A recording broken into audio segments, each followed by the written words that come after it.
You're listening to the Reinvest Podcast, where each Tuesday we show business owners and entrepreneurs how to diversify into real estate by equipping you with the tools and tactics to build generational wealth. Your hosts, Garrett Gatton and Seth Ciminillo.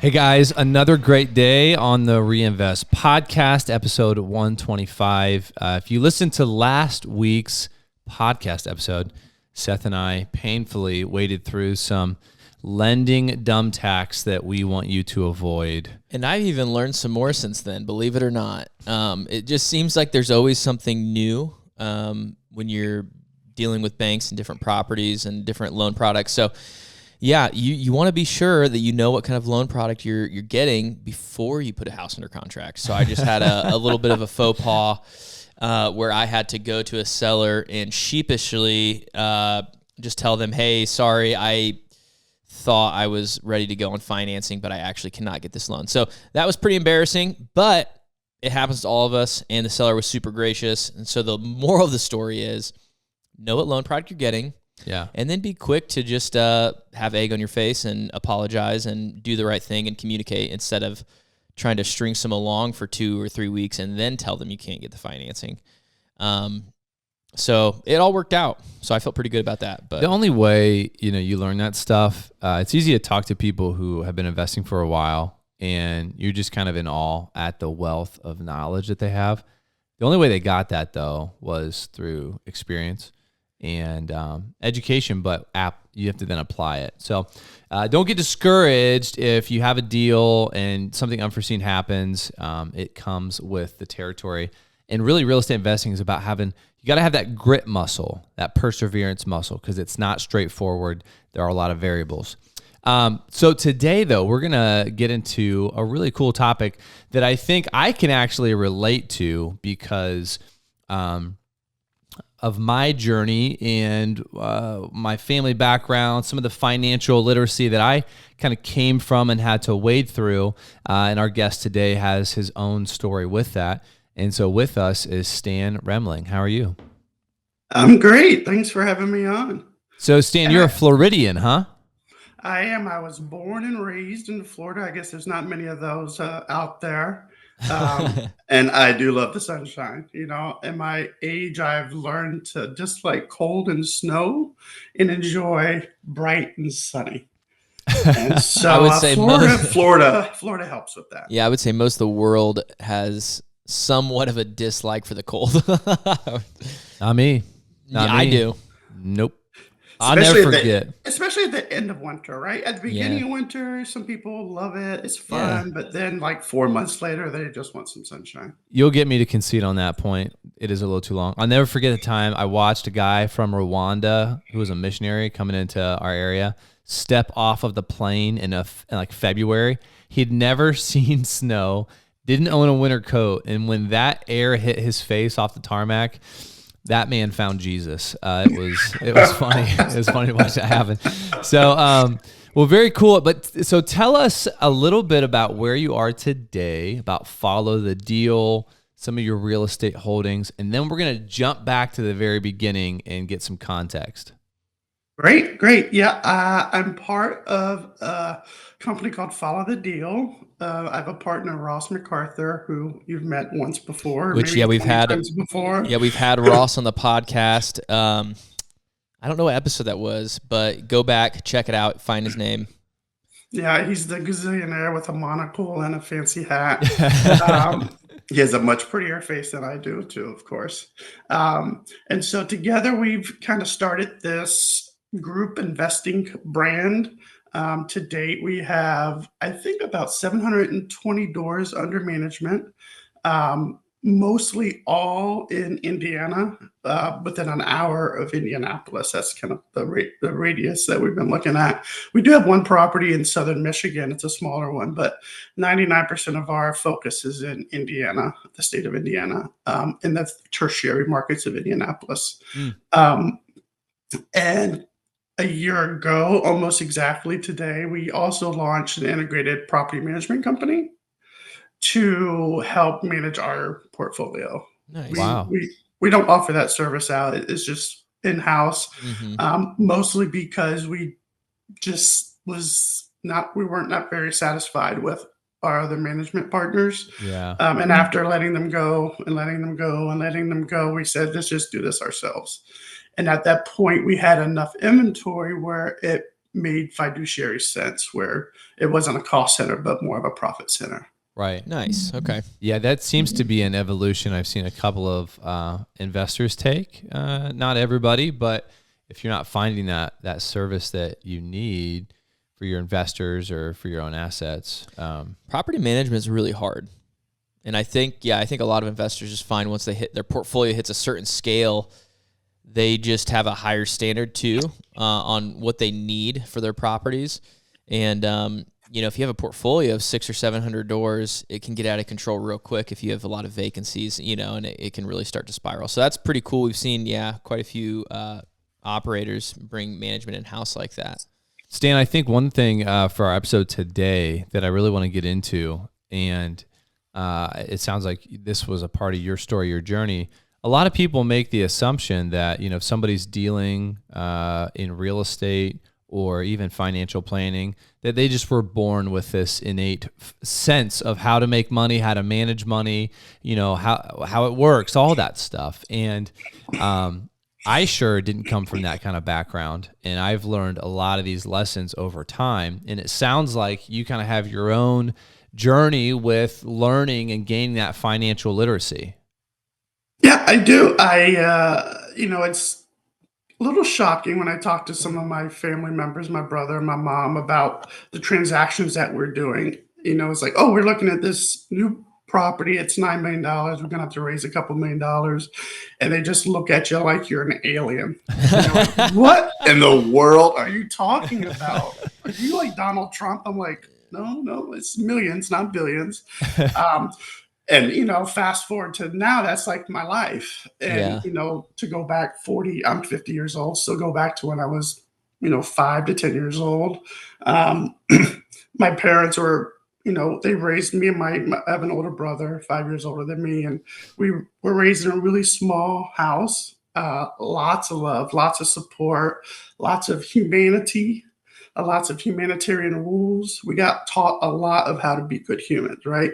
But we didn't get taught anything about financial literacy, and right for wrong, I'd rather be a good human than good with my credit, right? Right. If I have to choose one, I would choose what I got. We still are a very close family.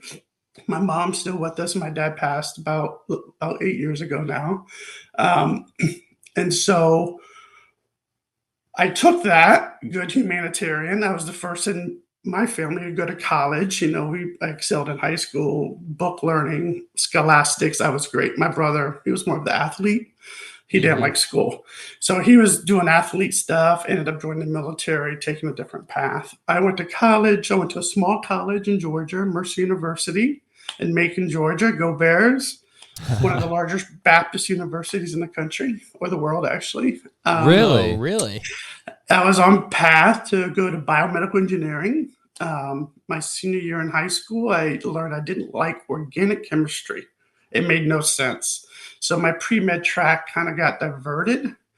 I still graduated on time with an engineering degree. And at that time, my brother was up in the DC area in the Army station at Walter Reed. And so I took that time to move up there and get my MBA, because at this point I'm still like, my upbringing was, you are doing the best at possible life that could even happen. If you went to college and got a decent job instead of 401k retirement, and you did that when you were 65, whatever, right? Mm-hmm. My parents didn't have that life. They thought that was great. That was a huge upswing from what their life was. And so that's the path I was on.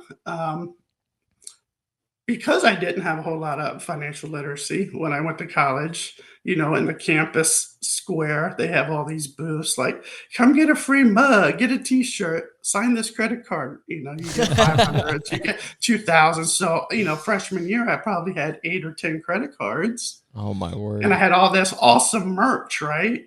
And this was in 94.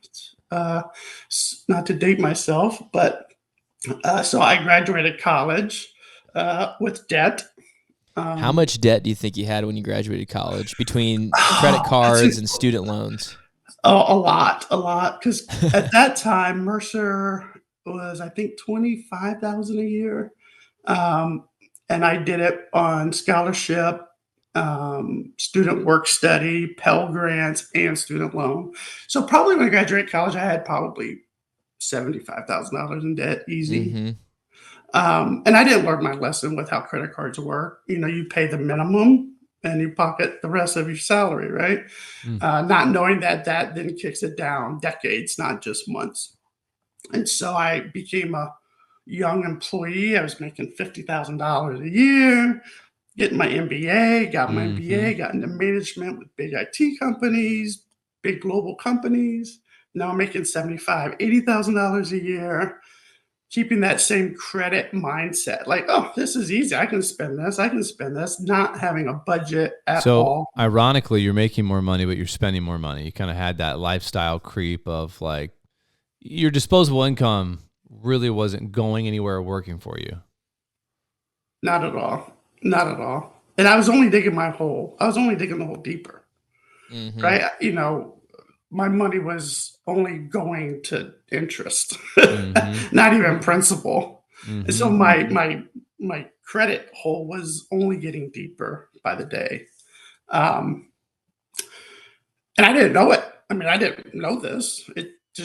It's a reflection now, where I had a handful of years ago. But at the time, I thought I was living life. What was the mindset or the thought process that maybe endorsed that continued pattern, right? Was it like, well, I'm making enough money that if I really wanted to chuck away at my debt, I could, you just weren't? Or was it just, you weren't even really paying attention to your finances and how your debt was accruing? I think a little bit of both. I wasn't in complete ignorant in terms of finances. I understood that debt was there. I think I maybe just avoided it or ignored it. Knowing that if I paid the minimums, I could, keep skating by and enjoying things that I never was able to enjoy as a kid, right? So I think it's a little bit of both. So at its worst, what do you estimate it was at? I mean, before you really started turning things around, you want to tell on yourself and how bad did it get?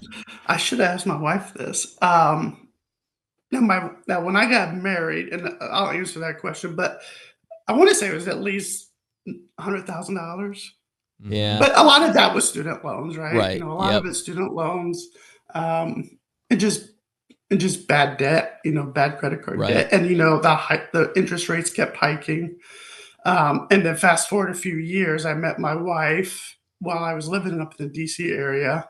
And she has a very conservative mindset. She had a little bit more financial literacy as a child and as a young adult.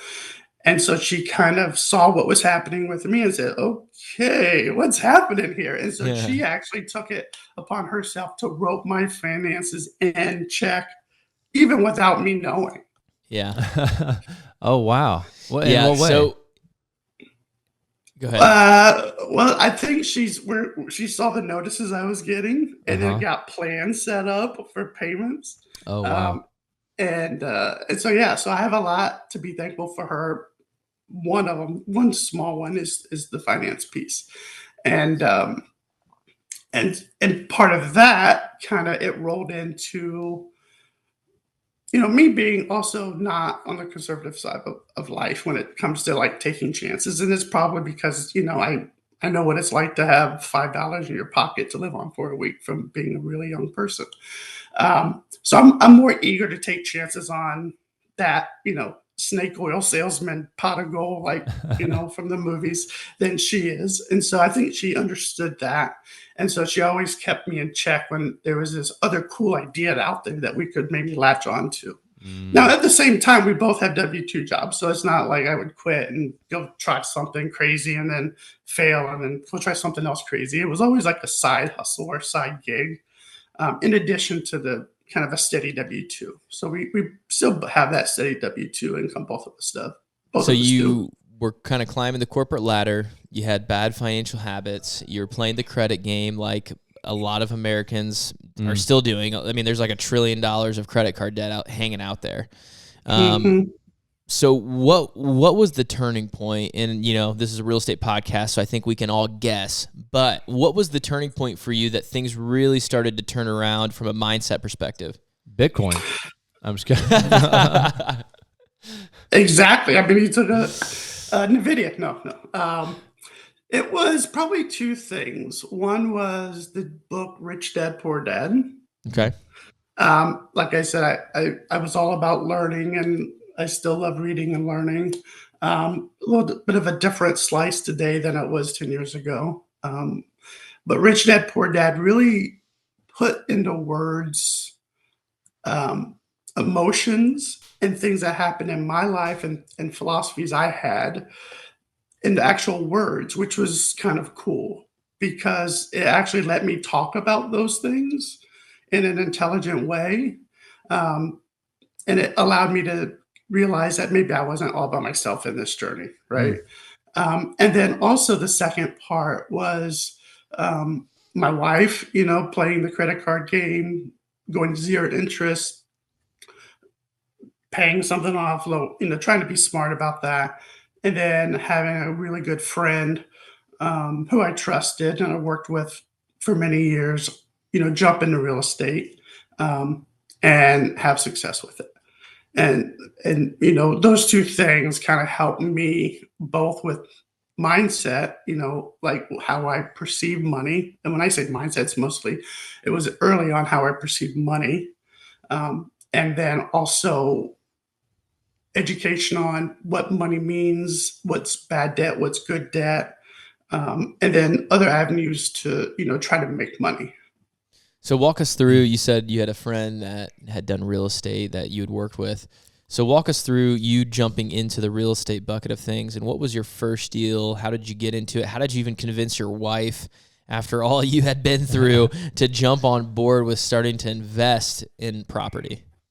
It's a good question. I did try for many years to convince my wife to let me dip my toe into real estate, or dip our toes into real estate, I should say.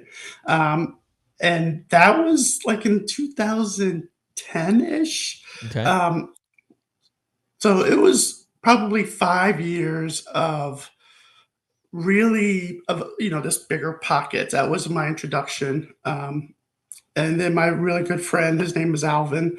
Um, Him and his girlfriend at the time had also been researching because he's not a fast to act. He wants to go do a very concerted method. Um, Again, he's a lot younger than me. I guess I surround myself with a lot of younger people. Makes me feel young, I guess. Um, and so he was looking at Indiana, Indianapolis area specifically. And at this point, I'm like on all these email lists. I'm getting wholesale deals. I'm just drooling over every possible thing I could even look at buying, right? Even though I wasn't going to be allowed to buy. But the thought and the prospect of actually launching into that career was very exciting to me. So I found this deal. I shared it with my buddy Alvin. He's like, dude, I'm going to buy that. Let's go look at it. And so I went with him and his girlfriend up to Crawfordsville, Indiana, about an hour northwest of Indianapolis. And it was a triplex, small brick triplex. And they purchased it, and it was a success. Fast forward a couple years later, my really good friend, who's a neighbor, he also is now getting into real estate. He launched a wholesale company. This is Ross. And he launched a wholesale company to find his own deals, right? He wasn't trying to sell them off. He just wanted to find good deals for his own portfolio. And he knows at this point that I really want to do real estate, and my wife is just around the corner, willing to let us do this, right? And she's friends with his wife, Kate. And so we were in St. Augustine at another friend's beach condo, enjoying a long weekend, which is something that my family likes to do. I have a 13-year-old and 15-year-old. And so every summer we spend a long weekend and enjoy it on the beach somewhere, usually New Smyrna, but that year it was St. Augustine. And we tried to buy a condo in that complex that weekend. We said, let's do this. This will be our condo. We'll try to rent it out, make some, get a push, but we can use it a few weekends a month, right? Or a few weekends a year. And so we put a great offer in, And no kidding, that same day, Ross reaches out, says, all right, I'm going to get you into the game. I have this great triplex in Crawfordsville, Indiana, the little town I went to. And I'm going to just give it to you for what I'm getting it for. I'm not going to make money on it, or I'll make a couple $100. I'm like, all right, well, let me see what happens with this condo, because we like 2 hours earlier put an offer in. Wow. And we got outbid on the condo with a cash offer. They took that. And I was like, Ross, I'm in. We'll take the triplex. And my wife gave me the thumbs up, and he gave it to us. It was like $65,000. So when you hear like a triplex, you're like, whoa, how many hundreds of $1,000s are these?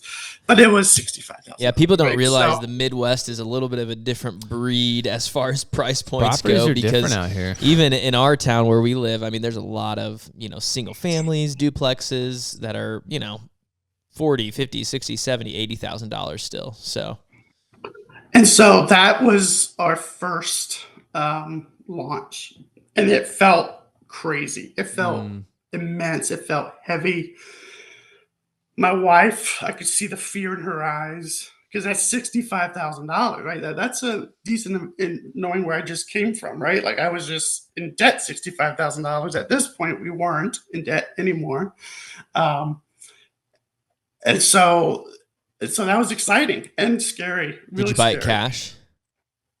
I did. We bought it in cash. And also at this time, because I like to surround myself with really smart people, Ross had already kind of worked his magic with all these local banks and had the whole burn strategy under control. Wow. And so I already had a relationship with the bank there in Crawfordsville. And so they allowed a refi to happen the next day. Wow. There's no seasoning period like 6 months. What year was this? This was, let me get my notes, because remember I'm old. 2020. Oh, wow. So okay. it was February of 2020. So I think that's probably right in the pandemic time. Yep. And so a lot happened. I mean, I look back and at that 2020, and it was a lot of bad things happening in our world, not just our country and our state, but in the world. But I look back also with very positive vibes, that's kind of what was my tipping point to get into financial freedom, right? Which is what I'm hanging my hat on in real estate investing. So that was your first deal in 2020. And since then, you guys have gotten to the point where, and follow the deal, you have over 700 units that you're a part of. Yeah. And actually that first deal led to me privately, me and my wife, again, leveraging Ross's wholesale connections, getting another 7 to 10 properties. Wow. Single family, mostly duplexes and triplexes. There's a couple fourplexes in there. And then it inspired me, because at that time, right, you got to be an opportunist at some point in real estate investing, right? And at that point in time with this lender, the process to burr it was so lucrative that it felt illegal not doing more of it. Right. So we got that first triplex for $65,000 in cash. We refied it. We got all that money back within like 40 days. They gave you what did it appraise for? It's been appraised about 4 times since then. I think the first time it appraised for about 90. Did you do any rehab to it when you bought it, or you just bought it? It was a good deal. It appraised for 90 off the rip. You pulled your money out and rolled it into the next deal. That's right. Wow. And most of the things that we've bought as a whole, whether it was little or big, it's already cash flowing. Yeah. I didn't want to, especially with the first one, I didn't want to buy anything that we were going to have to sit on for months at a time before anybody would be able to rent it and provide some income for us. So it had 3 tenants. I think one tenant was on their way out, but the base rent, I think it was like $2,300 a month it was bringing in, which was much more to cover the refi note, right? And some. and cover expenses for, the renovation and things that just the other owner didn't do. Yep. And so, yeah, so we just did one every few months at that point. However much Ross was willing to give up. What I'm finding out is that lenders back in 2019 and 2020 were doing some funky stuff to get loans done. We interviewed another guy on the podcast who the lender was financing these flips 100% of the purchase price and financing 100% of the closing costs in the loan with the rehab costs. So he was just doing loans with no money down, and we were like, man, that doesn't sound like that was right. He's like, yeah, that guy got fired. He got in trouble. But that investor's life has never been the same. I mean, the opportunity he was able to had. roll 20 deals or 30 deals. He said he ended up doing 60. I don't know if it was all through the same lender, but the same thing with you. You found a lender that was willing to waive a seasoning period, which now you really can't find. I mean, there's not really lenders doing that right now. The appetite for deals has just really lessened. So it's pretty interesting hearing that. What are some common, like poor money conceptions that people have? Like looking back kind of on your own journey now that you know what you know through real estate and investing in those fundamentals, and then what you see in other people. I think living beyond your means is probably one. And, with social media and even in the real estate investing world, if you, Google it or look at someone's social, it's the flashy cars, the giant vacations, multiple houses, what Robert Kiyosaki calls, liabilities and not assets. Mm-hmm. When I read that book, I said that, that book was really one that changed my life because it put words to some of my emotions and my philosophy, and like, man, I really see what happened to me in terms of financial literacy. And today, I think you see that everywhere in my community. You have people living on a real thin edge, right? Mm-hmm. Like they don't have much reserves in the bank. However, they just buy a brand new car every couple years. They go on the crazy expensive vacations, and they expect that their W-2 job's going to be there in perpetuity, right? When it's possible, especially in today's world, with Doge coming in and it's causing wreck in some of the government agencies, and a lot of companies are going under. You hear about retailers going under every day. I think a lot of people rely on their W-2 jobs too heavily, right? And thinking that they're irreplaceable, they're too important to their company, when in fact, we're just an employee. Well, here's what's wild. Our country's economy thrives on consumers being consumeristic. Mm-hmm. And you being a consumer, all of the tools have been given to you to make poor financial habits and decisions.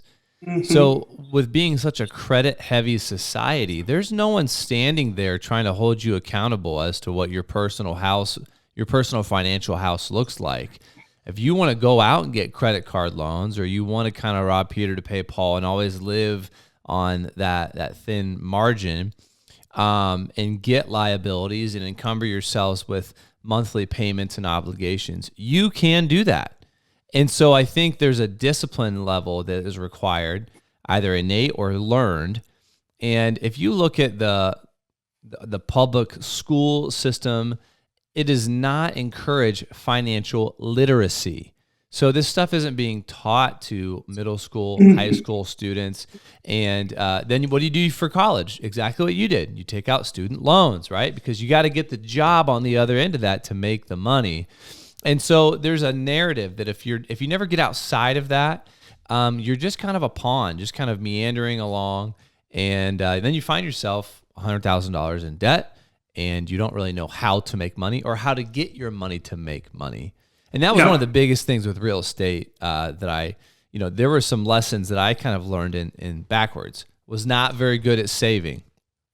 Still not good at saving, but that's because now I put it into real estate because I'm too aggressive. But that was not a concept that I had. It was in and it was out. I was just a conduit for money and things. And once I got educated about real estate investing, and I was like, whoa, wait a minute. I can hold and own hard assets that are going to give me passive income streams, even if it's incremental. That opened up my brain to a whole new way of thinking. And then I was like, I need to save money. Why? So I can keep buying real estate deals. Yeah, now you're a conduit for real estate, and every time you get $20,000 or $30,000 or $40,000, you're itching for another property. I'm going to buy a house. Yeah, exactly. And my wife likes to see money in the account. Yeah, right. Yeah, 'cause she's like, oh, let's keep this much money in this account. I'm like, all right, but can we play with that number? Yeah, you're like money over here, so you're like, yeah, we can keep that money in the account until a deal comes up, and then we're gonna buy that deal with that money. Your wife's like, she's like, I got 2 letters for you, CD, and you're just like, but that's so boring, But it's funny. I think to that point though, real estate is a great microcosm. It's a great way to get educated. And when you look at one single family property, it's kind of its own little business that teaches you how to treat that business, pour capital into that business so it pays you back, how to manage a certain process, the principles of debt, fixed rate debt versus, variable rate. So I love that it's a very entry level way for people to learn about economics, finance, investing, the whole shebang. So thank you for sharing that, though. And it's not just theory, right? Like through my MBA practice, I got my MBA, more student debt, right? But we learned about accounting and financial and economics, right? It's all theory. Like everything in my secondary education was theory. And I got into the real life, and a business does what? Oh, they throw that theory out. They're like, oh, we understand your theories, your principles, your models. We'll take this and this and this, but throw them out the door. We're going to do it this way. And it was an eye-opener for me, not on the financial side, but this is just more software development side, project management, business operations. I'm like, look, this is our model. This is our theory. Why are we not doing all 40 steps? And they go, it'll cost us $20 million to deliver this software platform if we followed all 40 steps. Right. We have $5 million. Just pick 10 steps. Yeah. But I think that also applies to, financial education and real estate investing, right? You can read all these theories and models and the macro and microeconomics of the world. But once you buy your first property and you understand the budget of that one property, even if it's a triplex, you need reserves, you're going to have an AC that goes out. It's really, it just comes down to the numbers, and it's pretty simple actually. Yeah, you're right. I mean, I have an MBA as well, and I don't even think about it half the time because it doesn't apply. Real estate's kind of its own thing, and you learn so much by doing it hands-on. I will say the biggest thing I think college taught me was how to self-learn. So I really did enjoy college, and I enjoyed learning and enjoyed that aspect of it. But I think the most important thing it taught me, rather than any skills or anything I applied to my career, is how to self-learn. So I'm always a big advocate for college still and learning if you can do it in the right way. So not taking out $250,000 of student debt. So. 100%. And my wife and I both went to college. We love college. We still have a ton of friends that we made through college that we, hang out with and talk to on a really regular basis. So, I tell my kids every day, every day is a learning lesson for something, right? Yeah. And I'm like, college isn't like an end all be all. Like, if you don't think you want to do college, I'm fine with that. But if you're on the fence, I would suggest planning to go to college just for the fun atmosphere. It's a fun life, right? Where do you go for 4 years with a bunch of 20-year-olds and you can eat pizza at 2 a.m. and go play basketball with your friends at 3, right? You talk about those memories 20 years later. Yeah, you just literally summarized my college experience in a pizza and basketball. Yeah. All right, we're going to jump into our smaller pockets segment. So Stan, go ahead and tell us about a deal that went wrong. It could have been one of your syndications or joint ventures, or it could have been when you were doing the single family, duplex, triplex game. Tell us about a deal that went wrong, what happened, and then most importantly, what did you learn from it? In the short career I have in real estate investing, I haven't lost a cent yet on a property I've bought and sold. But I do have a smaller pockets story, and we made friends with a lot of people up in Indiana in this small town, Crawfordsville. Really strong relationships, probably 10 people we talk to on a weekly basis. And there's a gentleman up there who was one of our mentors, and he did with his partners land contracts where they would buy a house and then sell it, acting as the bank, right? So like a sales contract note. And so that was really intriguing to me because it sounded too good to be true. So I tried it. And so I bought a little house. I bought it off market, on the market. I got a great deal, bought it in cash, did the refi, have a small note on it. And I said, I'm going to try this sales contract, see how this works. I lawyered up with his lawyer. We got a person in there. He had a little girl. This was about 4 years ago. Everything's going great for the year. He starts having issues, make his mortgage payment. I'm like, okay. And being a good human, one of our standards in our household is when we drop the kids off at school, we drop my son off at middle school. I'd say three things. I say, Wesley, his name's Wesley. I say, be nice, be good, have fun, right? I want you to be nice and be good. I mean, if you can be nice and be good, you got the battle covered. And so I was being nice and being good. And I said to this tenant, tell you what, I'm going to give you a couple months free rent, free mortgage. I'm going to call it paid. I'm going to waive all your late fees. It's Christmas time. I know he was struggling. It's what it is. Put good in the world. Fast forward to now, he caught up. He stopped paying. He stopped paying again. No. So now he's 10 months behind. Currently, he was having legal issues. We had a court date just this week. Oh, so this is happening right now. Right now, for either a foreclosure or an eviction. And I offered up through my lawyer, say, give him until May 1st or June 1st. And he can just vacate and have a cleaner record for not having a foreclosure. And so he accepted June 1st. But to date, he put $5,000 down as a down payment. That covered about 7 months of his rent. So I'm about 2 months behind.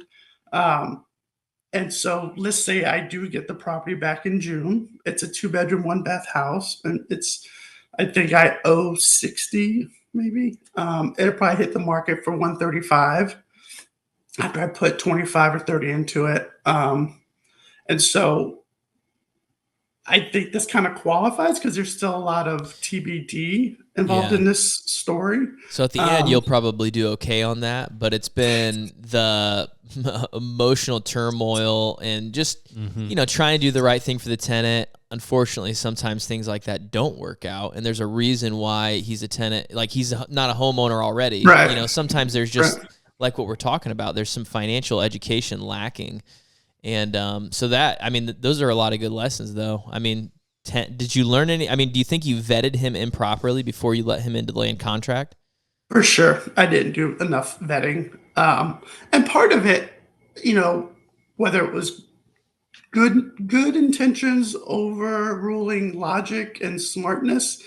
But a thought I had going into this contract sale kind of agreement was to keep doing more of them and to then connect that tenant who obviously has probably poor financial education, right? Like I did, poor literacy, because they're in a place with bad debt, bad credit. They're not in a position to purchase a house.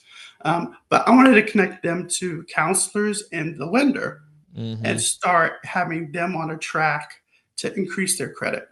so that they could then refi with that same bank this house and pay me back. And now they actually own the house outright Yeah. and have a nice mortgage with the lender, right? Like that was my intention.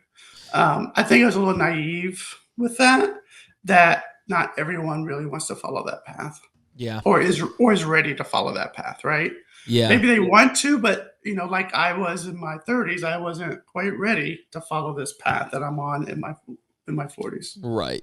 Yep. Okay. That's awesome. That's a great lesson. I'm actually working through a transaction right now with a weird land contract situation as well. So pretty interesting stuff. Land contracts can be really good, but also they can cause some difficult situations down the road. We're going to jump into our little nugget. So Stan, what is one practical takeaway or piece of advice for our listeners that they can implement into their investing business? There is so much advice, right? But I think one nugget, one very impactful one for me was not to try to do everything yourself. There's so many people out there that are willing to help you, partner with you, support you. I think oftentimes when you're launching into something brand new like real estate investing, you have this desire to kind of do it all yourself Mm-hmm. because you want it done this very specific way. Maybe you're a micromanager, a perfectionist, but make connections and partnerships with people that maybe have strengths where your weaknesses lie. What was one of the biggest things for you that you were trying to do yourself that you eventually learned to offload? Uh, well, Ross MacArthur's my partner on the FTD. I think on the smaller stuff, it was really dealing with like the sales organization, the sales aspect of it. I was the IT guy, right? I Mm-hmm. if you told me the price was 250, I'd be like, we take 260 and just leave me alone. Whereas Ross would get it for a buck 50, right? And like it's not my wheelhouse. Yeah. It makes me cringe when I try to negotiate prices. It's just not it's not my strength. Ross, it's his super strength, right? Yeah. So I partnered with Ross, and he brings a gazillion amount of strength to our partnership. Yep. He may not be the best practical project manager, operational kind of guy that's going to read a sentence and pick things out, but that's where I kind of excel. Yeah. And so we're able to kind of build that. And now we have a third partner with some of the other work who knows large strategic business operations stuff that, neither Ross or I knew. Yeah. So I think finding the right people to partner with, and it doesn't even have to be the right people. I mean, just don't do it all yourself. Yeah. Because there's going to be a level of synergy that you're going to learn from that partner, even if it might not be the right partner. But you never know unless if you try. Yeah. Um, That's awesome. What has been one of the best resources for your business development? And I know we kind of talked in a general sense. Real estate's been really instrumental as far as your financial literacy, but what's kind of been a really good resource as you've been developing in your job or in real estate? I think I've kind of gone a little bit away from reading resources, and maybe that's just getting older and lazier. And I rely more heavily on my personal connections, my the people resources. Yeah. And so through various avenues of email and connections and networking and social media, I'm always bouncing various ideas off of my person network, um, whether in a fun or a sober or a drunken way, whatever it might be. Mm-hmm. I use my social network as much as I can Gotcha. because it's a group of trusted people, right? Yeah. In different levels of their life. Some very successful, some just want to be W-2 employees, right? But it's people I rely heavily on, I trust, and it's good feedback. And so I think I've also become more of an opportunist, in my current state. Whereas, 5 years ago, it was real estate, 100% real estate. I want to put everything in real estate. And now I'm looking at anything, right? If it's real estate, that's good because we can bring it to our portfolio, grow two businesses. But then everything's in real estate, right? Maybe I should put some stuff here or some stuff there just to diversify that portfolio and not rely 100% on real estate. You mentioned the network that you have, and I really like this quote. If you want to go fast, you're going to go alone. But if you want to go far, you're going to have to go with other people. And I think that kind of drives home maybe what you're talking about. What does it look like for people to find out more about you and follow the success that you guys have had? We have a website, followthedeal.com. That's probably one of the best places to see. My partner, Ross MacArthur, he's about 1,000 times more active on social media than I am. So I would look for him. He tags me in pretty much everything. And my email is stan@followthedeal.com. Awesome.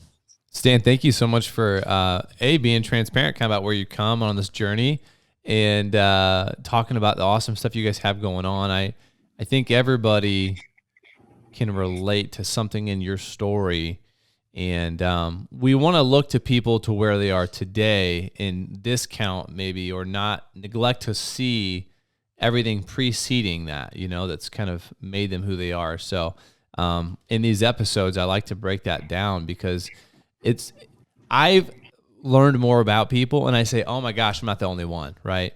And I think that's really powerful, but thank you so much for coming today. Oh, no worries. It was great being here. And I would also be remiss if I didn't bring up pickleball, because I told Ross I was going to mention pickleball. Have either of you played pickleball?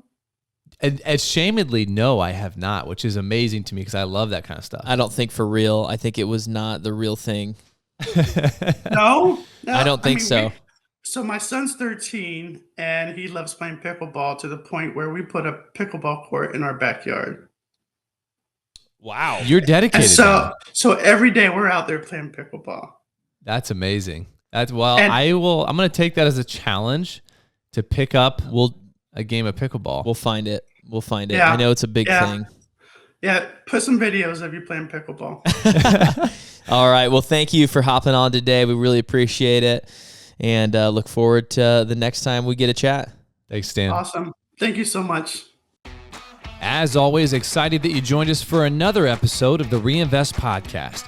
If you want to learn how you can use your hard-earned capital to diversify into real estate, go to our website, reinvestcapital.us, and shoot us a message. Move farther, reach higher, and grow deeper.